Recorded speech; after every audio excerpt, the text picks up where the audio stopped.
Hi guys, welcome back. France beats Norway by 4 goals to 1.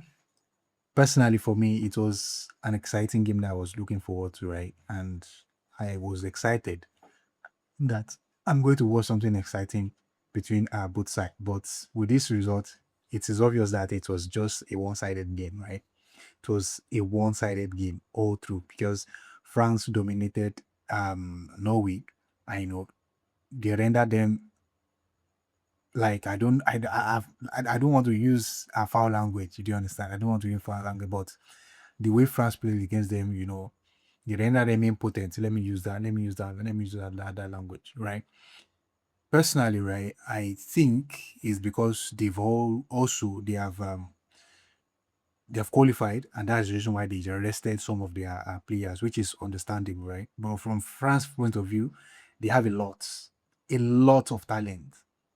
Even if they start the likes of Bradley Bacola, Desiree and they kept Mbappe, Dembele all on the bench, I don't think they are. I think they are still going to win that game.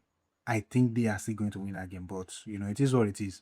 And as well, Usman Dembele scored a hat trick, which is good for him. I have to say, it is good for him. But I will discuss about what happened in that game now. First and foremost, I have to say that for any team that want to keep this France silent, your defense need to be as compact as possible. It needs to be as compact as possible, and you need to shut down spaces quickly. And these are the things that France failed to do. I mean, Norway failed to do. Although they were compact in their defense, but they failed to close down spaces very, very quickly. And their defensive structure is very, very poor. Very, very poor. Is too free, is too open, and that led them to conceding 4 goals. Send them to conceding 4 goals. They only barely have a consolation goal from Hasgard.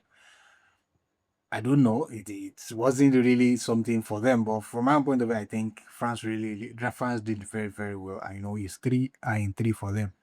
They won 3 games out of 3 in the group stage. So now I have to say that there's something interesting about this French team that I've watched in their last game, right? The way they rotate in the attacking front. We all know that they play first nine, but that rotation in that attacking front give any of their opposition's defense some problems. Because normally when you are playing and you have a point nine, you have a top striker, the defender know that, okay, this is the person I'm marking. This is my man, right? But when they don't stay and they just pop up at any point in time, it gives defenders problem and nightmare. And I think the French manager had already, you know, break that code and is really, really working for them. Now, for France, these are things that work for them. And why Ousmane Dembele was able to score a hat trick. Number one, he isolates himself. He completely isolates himself whenever maybe they are pressing or they are playing on one side of the field. He just go farther away to the right hand channel. He hugged the touchline and he expects the ball. As soon as they receive the ball, he's already on the run.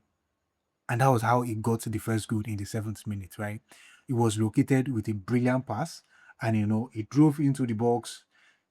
He was just, dancing on the ball and, he just saw the space and he put the ball into the back of the net, which I think is great for him.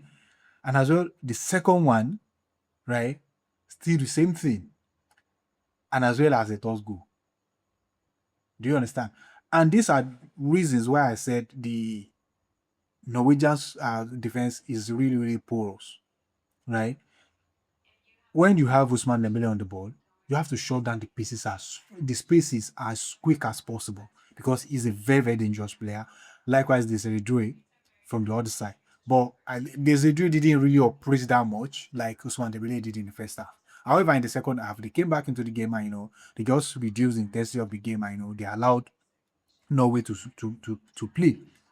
They allowed Norway to play and eventually they got the goal in the first half, right? But eventually they just allowed them to do blood. Norwegian they were unlucky and they couldn't get anything, most especially when they are in ball possession.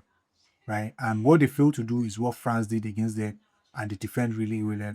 And on the other hand, they go forward whenever they receive the ball, and they pressure Norway.